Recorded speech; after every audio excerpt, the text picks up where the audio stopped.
Hey guys, my name is RyanCentral, and in this video we're going to be talking about Zane. Showing off some of the gameplay in the background. I got to play him for about an hour and a half. We'll look at his abilities, a little bit of his skill tree, an example of augments in case you don't know what they are. How good is he, how much fun he is to play, just general impressions there. And then just talking a little bit about the gameplay event as a whole. If you are interested in playing Amara, we were given the choice to play Amara and Zane. I got the chance to play both, but if you want to check out the other Vault Hunter, you can check the description below. Both of these videos should go out at the same time with any luck. Before we talk about Zane's abilities, we do have a giveaway going on at the moment. I won't harp on for it too long. Giving away Borderlands 3 ends at the end of this month. It's in the comments, so do check that out if you're interested. But the big question is, what is Zane's ability and skill tree? And this is a big difference for Borderlands 3 in case you didn't know. There's still the 3 talent trees that you can run, much like other Borderlands 3 games, but in this case, each of the talent trees has an ability, and sort of the talent tree focuses on that ability a little bit, but you get a general sense of what it does and what it means. For example, we have the undercover talent tree, which has the ability barrier, which is you can throw down a deployable barrier that blocks damage, but also when you fire through it, it increases gun damage too. Really cool ability actually. I did use this quite a lot, but I'm generally going to talk about what abilities you should be using, because the cool thing about Zane is that you can use 2. The second ability I wanted to highlight is Sentinel, which is the little drone that follows you around. Each of the abilities for Zane 2, when you hold down the button, the action button, so you press the button, it does something. If you hold it down, it tends to do something else. So like you have another way to interact with that ability. For the shield, as I just mentioned, you can pick it up. Instead of it being deployable on the ground, you can pick it up and run with it. For the Sentinel, you can hold down the button, which gets the drone to focus on the target that you have in your crosshair. As you're seeing on screen again, you have the little icon and the little sort of hand movement that suggests that Zane wants the Sentinel to shoot that character, which is really cool and really fun to use.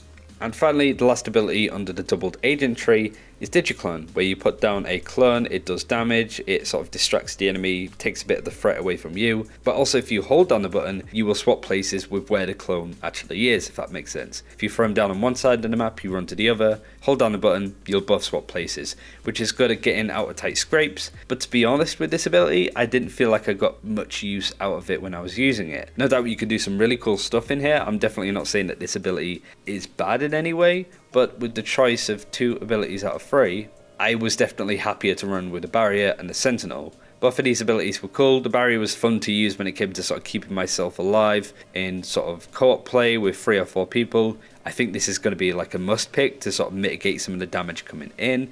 But Sentinel was just a fun thing to do. One other thing that's really cool about these abilities is that you have talents that you can pick, which are called augments, which adjust the ability to an extent. They change how it works to give it some unique traits that might increase the damage. The one I ran in particular was for the Sentinel, and it was called Winter's Drone, which converts the Sentinel's primary weapon damage to cryo damage, which basically meant that I was freezing targets with my drone. I could have done it with some of the other abilities, but to be honest, I was quite happy to run with this, and I think that it was the right choice. I don't believe there was any way for us to respec our traits anyway, so it was kind of what I picked and wanted to keep to, if that makes sense.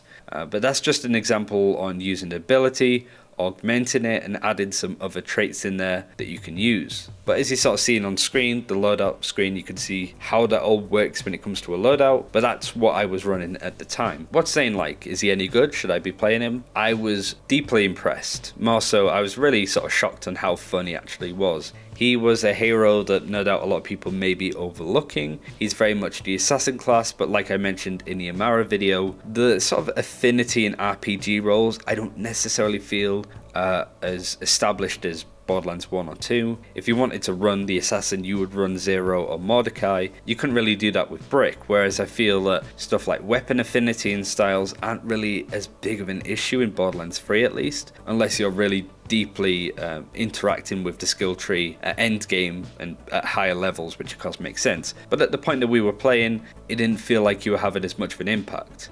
From what I could tell, there was no level of, oh, if you want to play Zane, he's really good and has like weapon affinity with sniper rifles or handguns or any form of like assassin-y kind of weapons. It felt that you could basically run with anything if you wanted to, and it would work. So whilst there is a big focus on the assassin sneaking around and talents that may do that, you can also acts as a bit of a tank with a shield as an example, so it doesn't necessarily feel that if you just want to play the assassin you can play Zane. I don't really have an interest in playing a kind of roguey class, but I still had a lot of fun playing Zane, even not playing in that style. you know, just running in with a shield or just running at people with a shotgun, you can very much do that with Zane, which was a pleasant surprise, to be honest. But the fact that you can use 2 abilities at once means that you can string together kind of combos, and because of that, it's a lot of fun to use it. You know, being able to throw out your Digiclone and your Sentinel at the same time to fight a boss. The only downside, and I don't know whether this is like an actual thing or not, but you can't use grenades when you have these 2 abilities used in gear slots. So this was on controller at least. What I mean is, like, on keyboard you might be able to use your grenade and 2 abilities, but from my experience of playing, that wasn't possible. But that's likely to maybe change in the future. But to be honest, I'm quite happy to have 2 abilities over using a grenade, but depends on the grenade mostly. But yeah, I really had a lot of fun playing Zane. I was honestly worried that playing Zane would ruin Amara for me, but both of these were quite fun. I am going to talk about the skill tree for Zane a little bit more detail when I'm less tired, to be honest, but I did want to give my first impressions, get that gameplay out to you guys if you wanted to see it. We got to play a lot of Promethea, which is the second hub world, as Randy Pitchford talks about in the initial gameplay event, which is, you know, was really cool to see. Sanctuary 3 looks amazing, but we got to run around Promethea.